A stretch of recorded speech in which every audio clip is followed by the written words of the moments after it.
하나님께서 세상을 지으시고 명령을 주셨죠. 생육하고 번성하라. 그러면서 동시에 생육하고 번성하는 그 방법, 방식, 그것을 위해서 남자와 여자를 특별한 방식으로 지으시고, 우리가 이미 아는 것처럼 아담의 허리에서 일부를 취하여 여자를 만드시고 혼인 명령을 주셨습니다. 남자가 부모를 떠나 아내와 연합하여 둘이 한 몸을 이루라고 혼인 명령을 주셨습니다. 둘이 한 몸을 이룬다. 이것이 이제 혼인의 비밀 일터인데, 둘이 한 몸을 이룬다는 말의 뜻이 무엇일까? 그것을 여러 가지 생각해 볼 때, 첫째, 두드러지는 것은 둘이라는 단어입니다. 그러니까 한 몸을 이루지만 두 사람이란 개별성은 여전히 유지가 되어집니다. 그래서 남편은 남편대로, 아내는 아내대로의 개성도 있고 인격이 존중되어져야 합니다. 어느 일방이 둘이 연합하여 하나가 되었다고 해서 그 한편에게 다른 한편이 일방적인 희생을 강요당하고 인격이 무시당하고 소홀히되거나 업신여기는 일이 있으면 옳지 못하다는 것입니다. 부부간은 하나님 앞에서 동등합니다. 부부가 된다는 것은 하나님 앞에서 인격적 동등이요, 하나님 형상의 동등이기 때문에 어느 한쪽의 일방을 향하여 잘못하면은 무시하거나 학대하거나 없애려고 이런 일이 있었으면 절대로 되지 않는다. 그러니까 이것이 이제 연합하여 한 몸이든 둘이 한 몸이라는 말씀 속에 첫 번째 담겨 있는 전제성입니다. 개별적인 각각 두 사람이 존재하고 있는 것이죠. 개성도 존중되어지고 인격도 존중되어야 합니다. 그럼에도 불구하고 그 둘이 나눠지거나 끊어지거나 분리되는 것이 아니고 연합하여야 한다고 말씀합니다. 부부가 되면 독립적이지 않은 것입니다. 혼인 언약을 맺고 혼례가 치러진 이후상부터는 부부는 각각의 개별적인 인격체로 존재하고 있음에도 불구하고, 즉 아내가 열심히 주를 믿으면 아내가 믿는 것이지 덩달아 남편이 업혀가는 건 아니죠. 남편도 남편대로 믿어야 되는 것이고 아내는 아내대로 믿어야 되는 것이지만, 그래서 개별성은 존중되어지지만 각각 있지만 그러나 불구하고 연합되어 있습니다. 그래서 부부는 결코 독립적이지 않습니다. 부부와 독립적이 않다는 이 부부 사이의 관계를 뭐라고 표현할 것인가? 고린도전서 11장 3절에 이렇게 나와 있습니다. 그러나 나는 너희가 알기를 원하노니 각 남자의 머리는 누구입니까? 그리스도시고 여자의 머리는 누구예요? 남자입니다.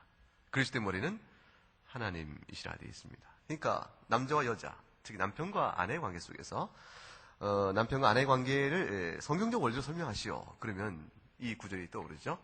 남편은 아내의 뭐가 됩니까? 머리가 되어집니다. 그러면 아내는 남편의 뭐가 되죠? 이제 머리라고는 나와 있는데 아내는 남편의 그런 무엇인가에 대해서는 성경에 말씀이 없죠. 없으니까 머리가 높다는 생각이 들어서 흔히 이렇게 농담을 하죠. 남편은 머리면 아내는 뭐라고요? 목이라고 그러잖아요. 그죠? 목이라고. 그러니까 우리가 머리를 다 갖고 논다. 다 마음대로 주장할 수 있다. 이게 목이다. 이렇게 얘기를 좀 하죠. 남편이 아내의 머리면 아내는 남편의 목인가? 세상 그렇게 얘기하지만 성경적 표현에서는 그렇게 얘기하지 않습니다. 성경적 표현에서는 남편이 아내의 머리가 되고 그럼 아내는 남편의 무엇인가? 이 관계를 설명할 때 아주 중요한 스펄전 목사님이라고 이런 표현을 두셨어요. 왜 하나님께서 하와를 아담의 머리의 일부를 취하여 만들지 않으셨을까?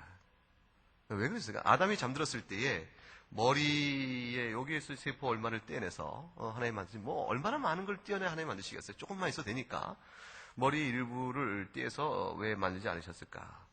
그럴 때 스펄전 목사님이라고 그분께 이렇게 설명했죠. 그것은 까닭이 있다. 머리 일부를 떼어 하와를 만들면 그 하와가 아담의 머리 위에서 만들어졌기 때문에 아담을 쥐락펴락 자기 마음대로 조종할 것이기 때문에 그렇다. 그래서 그렇지 않도록 머리에서 만들지 않았다. 그러면 아담의 신체 가운데 발에서 왜 떼내지 않았을까? 발바닥에서 떼내든가 이 다리에서 떼내지 않았을까? 그것은 반대로 아담이 하와를 마음대로 부리는 일이 없도록 하기 위해서다. 그러니까 하나님이 뭐 아담의 머리나 또는 발도 아니요, 아담이 잠들었을 때 허리에서 떼냈다는 것은 무엇을 의미하는 것인가?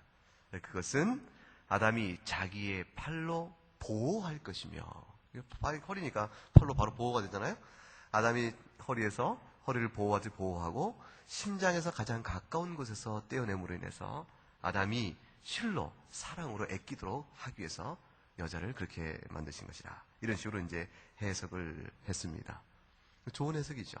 그런데 그것은 임의적인 해석이지만 원리적으로 보면 아주 정확한 해석을 하게 되어집니다.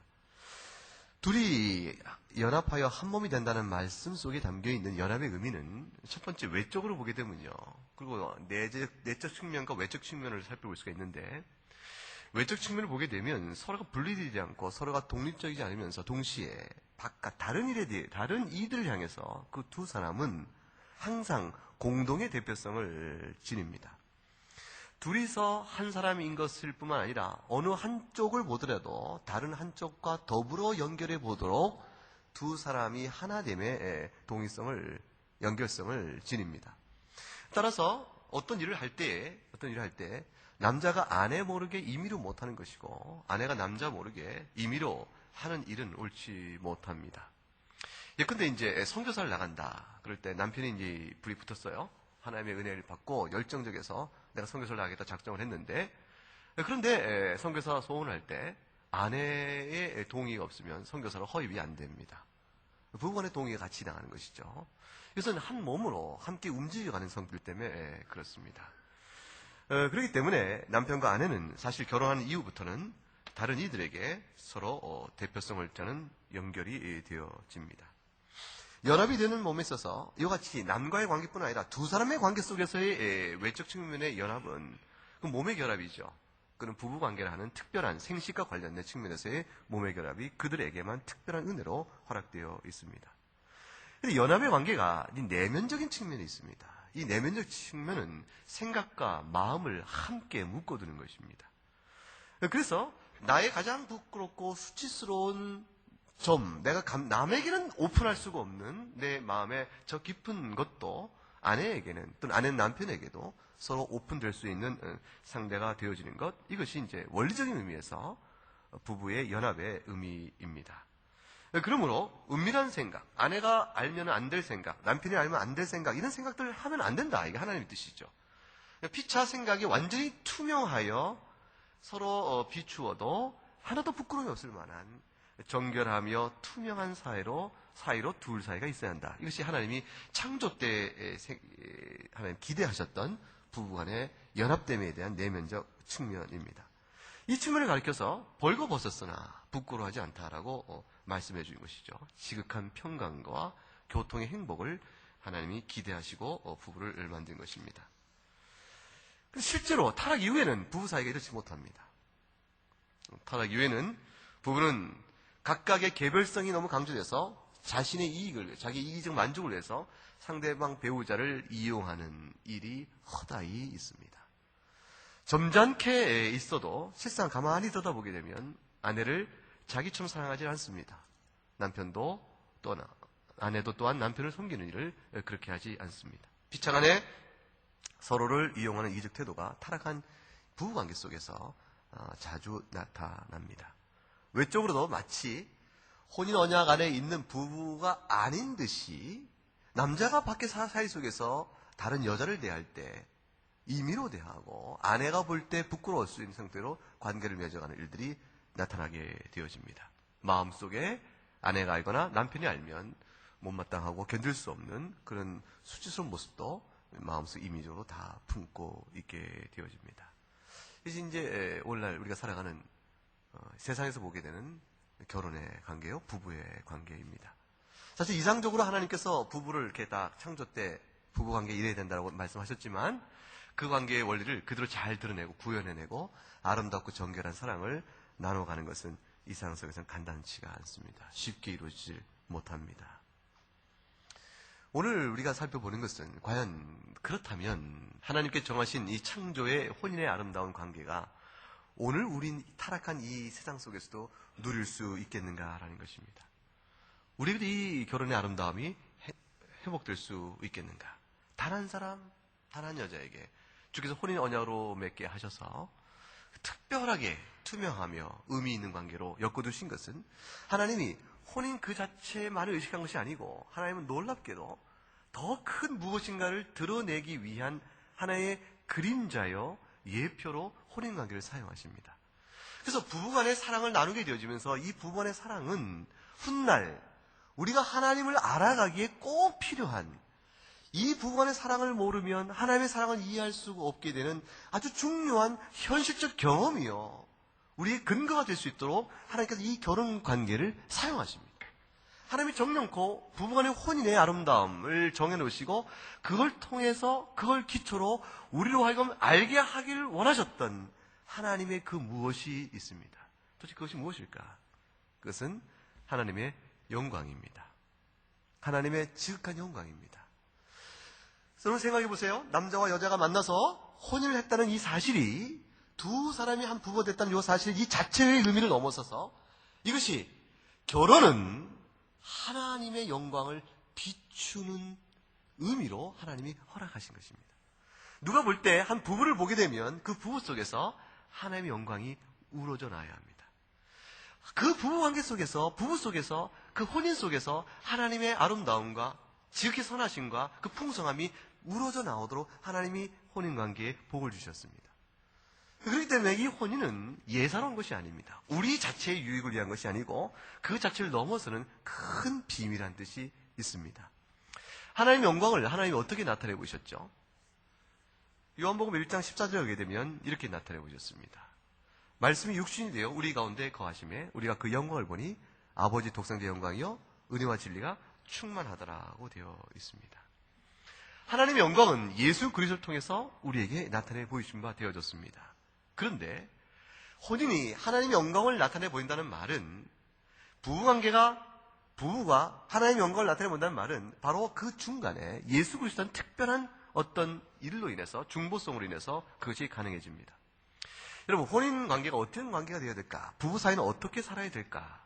우리가 어떻게 하나님의 영광을 드러낼 수 있을 것인가? 이 질문에서 답을 찾아본다면요, 성경은 단연코 한 가지 비밀을 얘기해 줍니다. 에베소서 5장입니다. 5장 31절 32절, 그 유명한 말씀, 혼례 때마다 듣는 말씀이죠. 한번 같이 읽어보죠. 이러므로 사람이 부모를 떠나 그 아내와 합하여 그 둘이 한 육체가 될지니 이 비밀이 크도다. 내가 그리스도와 교회에 대하여 말하노라. 그리스도와 교회에 대한 이 신비로움이 있는데, 예수 그리스도와 교회에 관한 이 신비로움이 있는데, 이 신비로움을 드러내시고 알려주시기 위해서 하나님이 미리 예비하신 것이 있다. 그 미리 예비하신 그것을 통해서 너희가 비로소 그리스도와 교회의 아름다움을 알 것이다. 그 그리스도와 교회의 이 놀라운 신비로움을 보여주기 위해 하나님 미리 예비하신 것이 무엇입니까? 그랬더니 부모를 떠나 아내와 연합하여 둘이 한 육체가 되는 것이라. 그 뒤집어 얘기하면요, 망가져버리고 타락해버린 이 세상 속에서 혼인, 아내와 남편, 남편이 아내가 도대체 어떻게 살아야 합니까? 부부의 아름다운 사랑은 도대체 무엇이고 혼인 관계는 무엇입니까? 라고 물어볼 때 그것에 대한 참된 의미는, 결혼이 무엇입니까? 라고 물을 때 결혼에 대한 참된 의미는 교회와 그리스도, 그리스도와 교회의 관계를 통해서 역으로 살펴볼 수 있다는 것입니다. 결혼이 무엇입니까? 라고 물어보면 그리스도께서 교회를 사랑하시고 그리스도와 교회가, 그리스도 사랑 앞에서 교회가 그리스도를 섬기는 것 가운데 있는 예수 그리스도께서 교회를 위하여 하나님과 맺으신 놀라운 언약, 내가 저들을 위하여 내 목숨을 버릴 것이며 저들이 내 안에 있으므로 아버지 안에 있게 될 것입니다. 여기 약속되었던 아버지 하나님과 아들 하나님 사이에 영원한 언약이 있는데, 그 영원한 언약의 기초에서 바로 결혼 언약도 그 의미를 본뜨고 이해할 수 있다는 것입니다. 그러니까요, 도대체 내가 아내로서 남편을 어떻게 대해야 될 것인가? 내가 남편으로서 아내를 어떻게 대할 것인가? 우리의 부부 생활은 어떻게 될 것인가? 가정은 어떻게 되는 것인가? 이거에 대한 깊은 의미를 생각하고자 할 때는 어느 정도요, 어떤 모양이 될 것인가는 그리스도와 교회 관계를 살펴보면서 더듬어 알 수 있는 것이에요. 예수님께서 우리와 예수님의 관계를요, 자신의 신랑이요, 우리의 신부라고 얘기하십니다. 마태복음 9장 15절 가게 되면 그런 말씀을 하시죠. 혼인집 손님들이 신랑과 함께 있을 동안 슬퍼하겠느냐? 그런데 신랑을 빼앗길 날이 이르니 그때 금식할 것이라. 신랑은 곧 자기를 가리키신 것이죠. 이것에 기초해서 사도 바울도 고린도후서 11장 2절에 이렇게 설명합니다. 아주 중요한 말씀이에요. 한번 읽어보겠습니다. 내가 하나님의 열심으로 너희를 위하여 열심 내노니 내가 너희를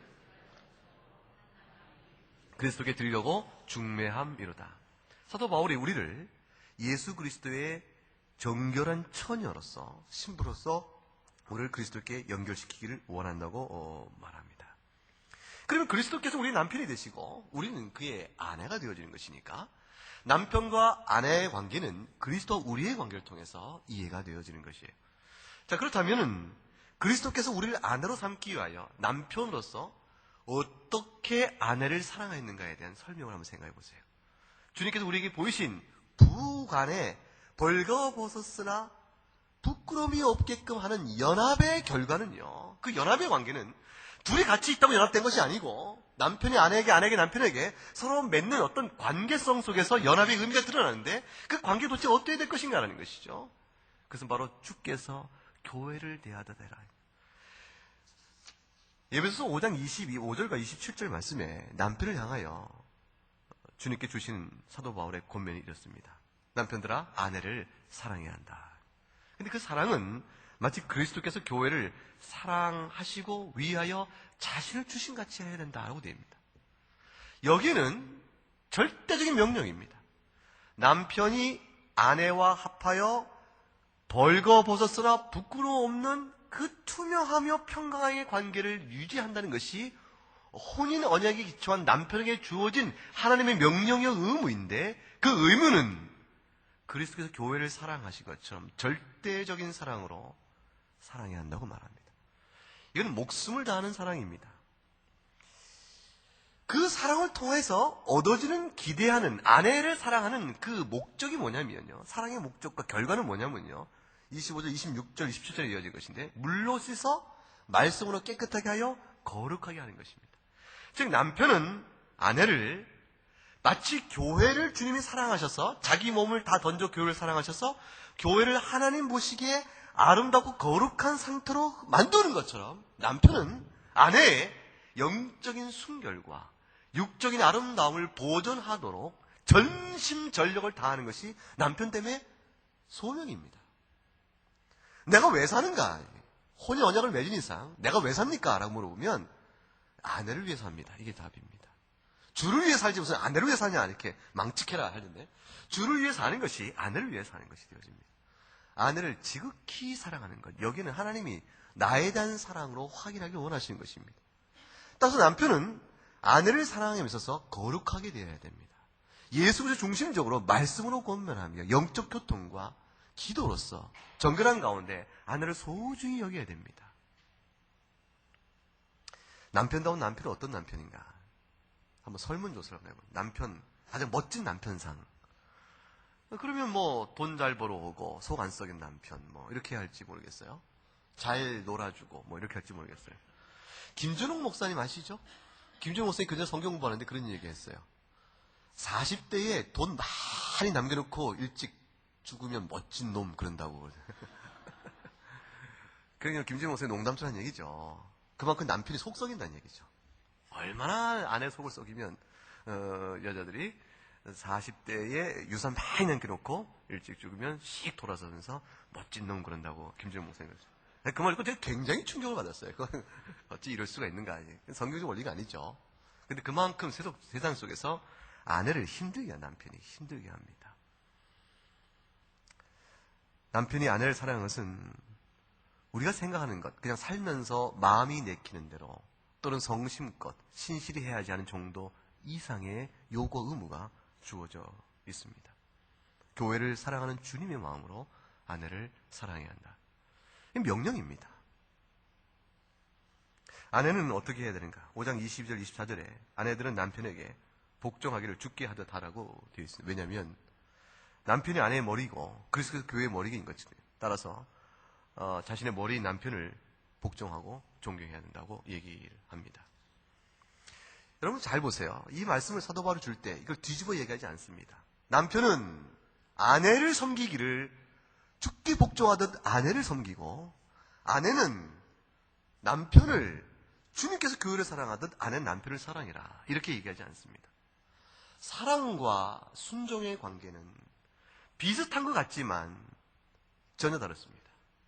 남편은 아내를 주님이 교회를 사랑하듯 사랑한 것이지만 아내는 그 주님의 사랑에 반응하고 감사하여 교회가 주님을 주로 섬기듯이 아내는 남편을 섬기는 것입니다. 둘 사이의 관계는 이런 관계로 되어 있는데 이 역할이 뒤집어지진 않습니다. 아내가 남편을 먼저 이렇게 사랑하고 남편이 감동해서 아내를 사랑하는 것은 하나님이 정하신 부부간의 질서의 관계에 이미 어긋나는 것입니다. 남편이 부족하고 아내가 훌륭할 수 있습니다. 그래서 아내의 사랑은 지극한데 남편은 삐뚤어지고 아내의 사랑을 내팽개치고 방탕하게 지낼 수도 있죠. 다 죄악입니다. 다 죄악인데 여기 중요한 역할의 관계가 있습니다. 역할의 관계가 있는데 중요한 것은 이것이죠. 남편이 왜 사랑을 하고 아내는 순종의 모습으로 이런 식으로 표현되어 있고 이것이 서로 간에 이렇게 나가는 것이 역할이 뒤집을 수 없는 것인가? 거기에는 남편이 먼저 아내를 사랑해야 한다는 우선성을 강조해둔 부분이 있습니다. 교회가 먼저입니까? 그리스도가 먼저입니까? 그리스도가 먼저죠. 예수 그리스도가 계심으로 인하여 교회가 존재합니다. 교회가 있음으로 인하여 그리스도가 있는 것이 아닙니다. 우리가 모여서 다 같이 예배합시다.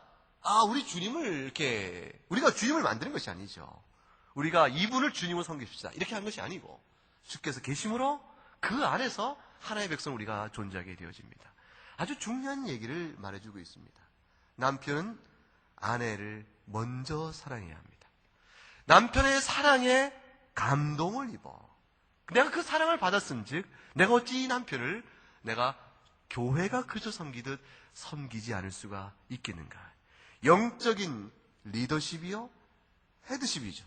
영적인 머리요 주재권이요 먼저 사랑의 감동으로 아내의 사랑을 받아내야 하는 것입니다.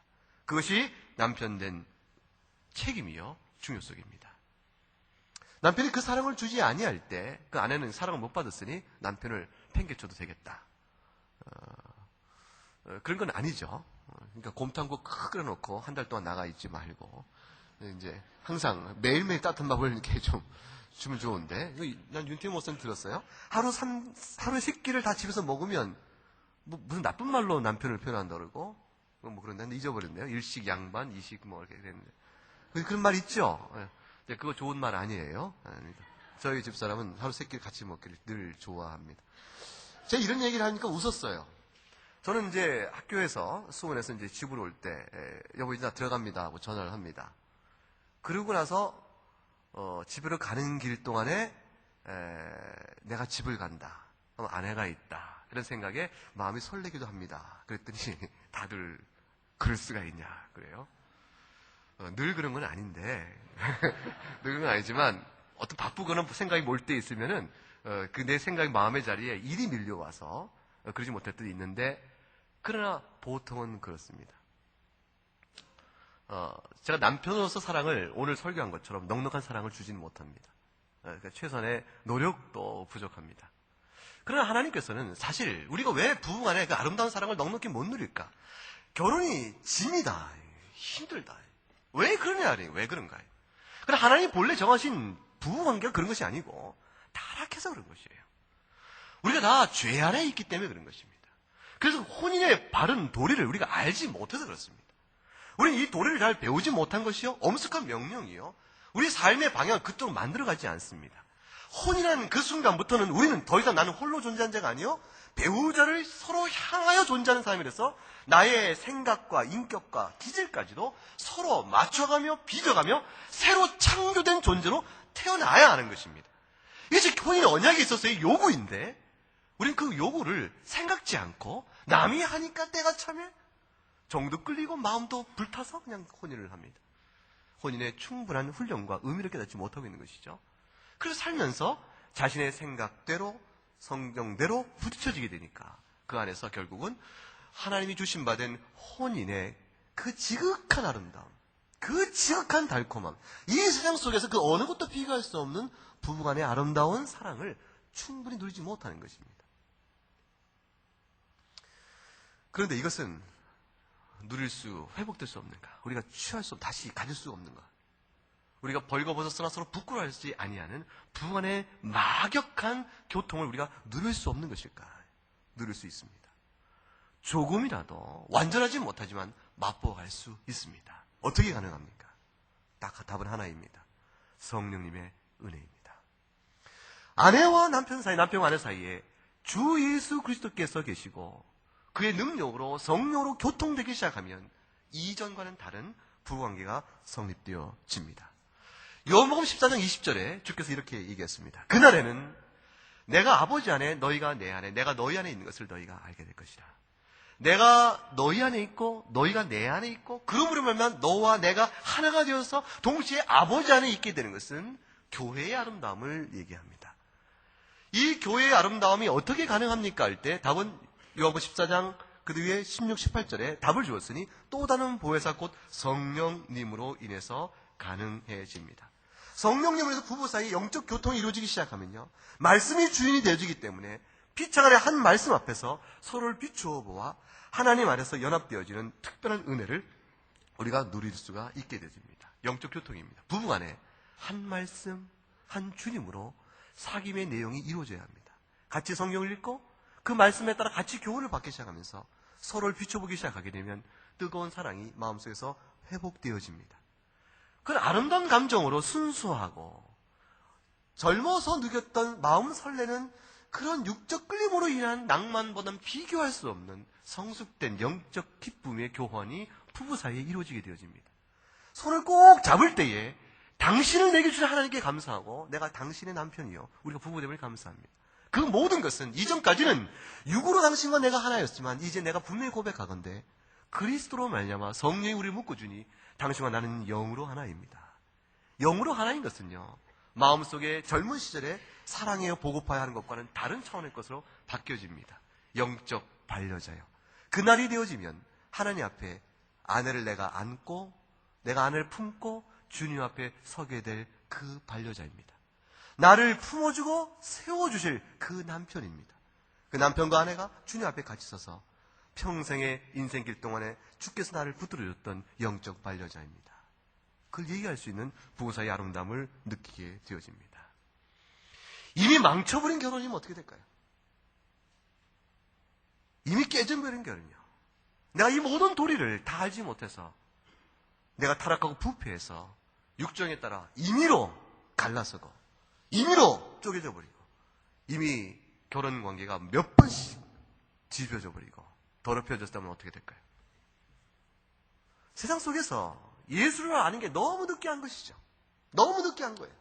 그 이전에 내가 젊어 살았다면 그런 실수를 하지 않았을 텐데 내가 너무 늦게 알아버린 겁니다. 이미 하나님 앞에서 혼인 언약에 있어서 불순종과 패역한 더러운 욕정에 의해서 큰 죄를 버무린 상황, 엎드려진 물인데 나에게 그 회복과 혼인 언약의 아름다움이 나에게 다시 주어질 수 있을 것인가?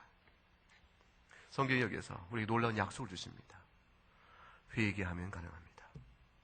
주님은 예수 그리스도를 믿고 회개로 나오면 용서하십니다. 어떤 죄도 용서하십니다. 주님이 가늠한 여인을 용서하신 사건이 이게 얼마나 놀라운 일이에요. 성경에 숱하게 나오는 혼인 언약을 파괴해버리고 더럽힌 자들을 돌이켜 세우셔서 정결케 하시고 다시는 죄를 범치 않도록 이끌어준 일이 얼마나 흔히 한 일인가 생각해봐야 합니다. 지난 일은 주의 보혈로 덮여질 수 있습니다. 중요한 것은 오늘 이 시간부터입니다. 가늠한 여인도 용서를 받습니다. 가늠한 이스라엘도 용서를 받았습니다. 호세아서 2장 2절에 보게 되면 이스라엘 백성이 하나님의 모든 은혜도 불구하고 받은 모든 은혜를 가지고 전부 바알과 우상을 섬기는 일에 마음을 다 뺏겨버렸습니다. 하나님과 이스라엘, 즉 그리스도와 교회의 혼인 언약 관계가 간음으로 더럽혀져 버린 것입니다. 음란한 이스라엘 강에서 하나님이 그들을 정죄하시면서 동시에 회복의 약속을 줍니다. 너희 어미와 쟁론하라. 저는 내 아내가 아니요. 나는 저희 남편이 결코 아니라 이미 너와 나 사이에 혼인 언약은 깨어졌다. 저로 그 얼굴에서 음란을 제하게 하고 그 유방사에서 음행을 제하게 하라. 호세 2장 8절 말씀에 이렇게까지 하나님이 탄식하십니다. 내가 저들에게 곡식을 줄 것이며 새 포도주와 기름을 저에게 주었는데 저들이 내가 준 곡식과 새 포도주와 기름을 가지고 바알을 위하여 다 써버렸다. 내가 저에게 은과 금을 다 주었는데 내가 준 은과 금을 가지고 바알을 우상을 숭배한다 다 써버렸다. 저들이 음란하도다. 하나님이 지금 이스라엘을 버리는 거예요. 호세 2장 14절 말씀에 16절 말씀에 회복의 약속을 줍니다. 그러나 내가 저를 계유하여 달래고 달래서 거친 들로 데려가서 말로 다시 타이르고, 그리고 거기서 저에게 포도원을 주고, 악월 골짜기요 죽음의 골짜기요 사망의 엄청난 골짜기지만 인생이 무너져버려서 소망 없는 그런 데지만 다시 소망의 문으로 삼아주고, 저를 응대하기를 마치 애굽 땅에서 내가 그를 사랑하여 구원해놨던 것처럼 지극한 애정의 마음으로 그를 대하리라. 여호와께서 이르시되 그날에 내가 나를 내 남편이라 부르고 다시는 내 바알이라 일컫지 아니하리라. 혼인 언약이 회복되어 갑니다. 호세 2장 그 뒤로 넘어가거든요. 19절 말씀에 그래서 내가 너에게 장가들어서 영원히 살되 의로움이요 공이요, 공변됨이라는 것은 공정함입니다. 주께서 의와 공정함과 은총과 근육임으로 너에게 장가들어서 네가 비로소 내가 너의 하나님인 줄 알게 될 것이라. 하나님께서 교회를 회복시키십니다. 우리가 다 간음한 자들이었습니다. 우리가 다 부패하고 타락하여 하나님 옆에서 배반자였습니다. 그러나 주님께서 그리스도의 피로 우리를 회복시켜서 혼인 언약으로 다시 불러내시는 겁니다. 예수 그리스도 안에서 우리는 회복된 혼인 언약을 갖는 사람입니다. 에덴 동산에서 쫓겨난 사람들이었지만 그리스도의 피로 말미암아 우리는 다시 새로운 에덴에서 주와 연합함으로 하나님과 새로 정결한 신부로 서 있는 자가 되었습니다. 우리는 비록 더럽지만 그리스도가 정결하시니 그리스도와 연합함으로 해서 하나님의 정결한 신부가 되어진 것입니다. 이것은 교회와 그리스도 관계가 그리스도의 피로 인해서 정결케 된 것처럼 아내와 남편, 남편과 아내 사이에 우리가 살아가는 육신의 가정생활, 부부생활에서도 예수 그리스도로 그 부부 사이에, 남편과 아내 사이에 연합되어지면 모든 음행과 더러움조차도 주께서 피로 덮기시고 정결케 주십니다. 문제는 회개입니다. 그것이 죄인 줄 아는 것이요, 하나님 앞에서 가슴을 치며 더러워진 몸과 마음을 주 앞에 내어놓는 것입니다. 눈물 내어놓고 주여 나는 죄인입니다.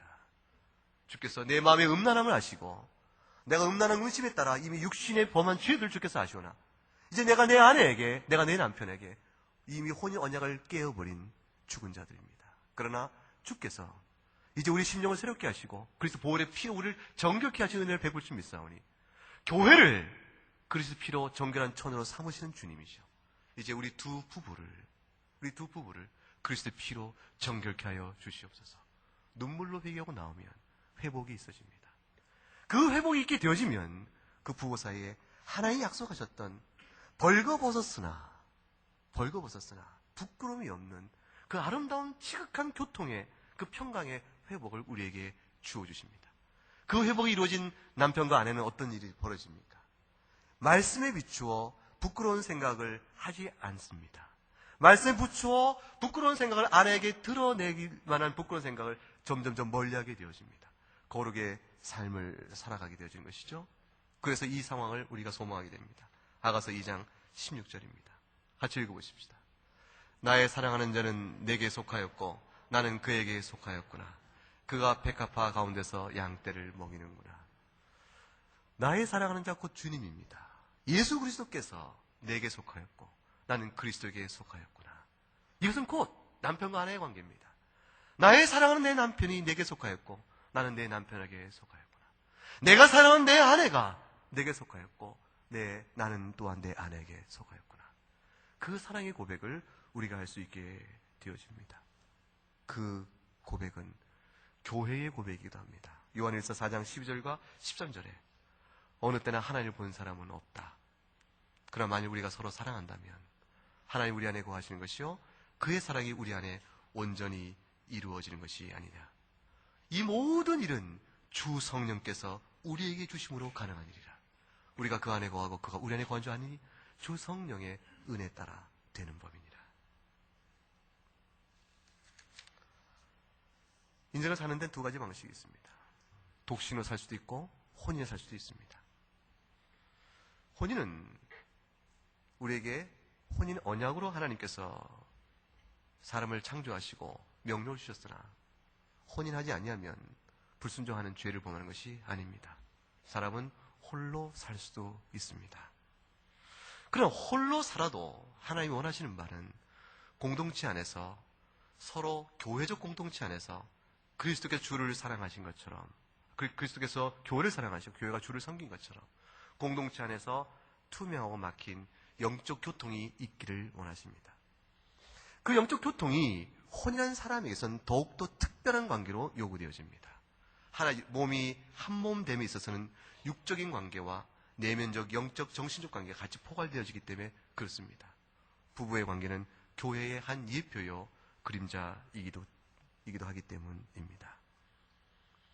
부활 후에는 혼인은 없을 것입니다. 주님 말씀하신 것처럼 부활 후에는 남편과 아내의 관계는 없을 것입니다. 그러나 모든 사람들이 남자이건 여자이건 모든 사람들이 하나의 교회 공동체의 아름다움을 누리며 주님과의 혼인 언약을 만족히 누려갈 것입니다. 부부는 어떻게 살아야 됩니까? 남편과 아내가 혼인하여 부부가 같이 살아있을 동안에는 이 혼인 언약은 그리스도의 언약 안에 예표인 줄 알고 주의 성령의 도우심으로 사랑에 힘쓰고 그 사랑에 따라 서로 섬겨하는 일에 힘써야 합니다. 혹시 독신이거나 남편의 혼인 언약을 지극 깨물어 인해서 이혼의 희생자가 된 사람들, 주께서 허락한 범위 내에서의 이혼이 있습니다. 음행으로 인하여 그 상처를 못 느끼고 홀로 남게 된 사람들, 혹은 사별하여 혼자 남게 된 사람들은 이 혼인 언약에 누려지는 지극한 교통을 더 이상 부부관계 속에서 누리지 못하게 되어 있습니다. 그럼 어떻게 되어집니까? 교회 공동체 안에서 나누어지는 것입니다. 그것이 구역이고 그것이 우리 안에 예배의 한 자리에 있는 것입니다. 부부관계는 매우 똑똑한 것이지만 그러나 교회 공동체 안에 있는 공통적 성질은 같은 원리로 작용되어야 합니다. 주님이 우리를 사랑하셨으니 우리가 서로 사랑하자. 주께서 말씀하신 그 내용대로 교회 안에서 누려져야 할 것입니다. 따라서 벌거벗었으나 부끄러워하지 아니하는 것은 부부 간의 특수성이 있는 것이고 교회 안에 일반성이 있습니다. 부부 간에만 누려진 특별한 관계가 일반화시킬 수는 없지만 그러나 원리적으로 주 안에서 교회 전체는 그 사랑의 연합을 완벽히 누려갈 수 있어야 합니다. 이를 위해서 우리가 생각하고 기도하고 서로 섬기며 안아야 하는 것입니다. 기도하겠습니다. 하나님 아버지 감사합니다. 주의 사랑 가운데서 오늘도 우리가 말씀을 생각하며 서로 벌거벗었으나 부끄러워하지 아니하는 하나님 창조의 뜻들을 살폈습니다. 오늘 지금 살아가는 부부의 관계를 생각합니다. 우리가 아내를 어떻게 사랑하는지, 남편을 어떻게 섬기는지, 또 교회 안에서 교우들 대하여 어떠한 믿음의 관계를 우리가 갖는지 주여 돌아보게 하옵시고 하나님의 창조의 뜻에 따라 그리스도께서 교회를 사랑하신 그 사랑을 생각하며 교회가 그리스도 섬긴 것을 생각하며 우리가 이 주께 창조에 따라 세우신 혼인관계와 또 구속의 뜻에 따라 세우신 교회 관계를 다시 보는 저희 은혜가 있도록 이끌어 주시옵소서. 감사를 주 앞에 드렸고 예수님 이름으로 기도 올리옵나이다. 아멘.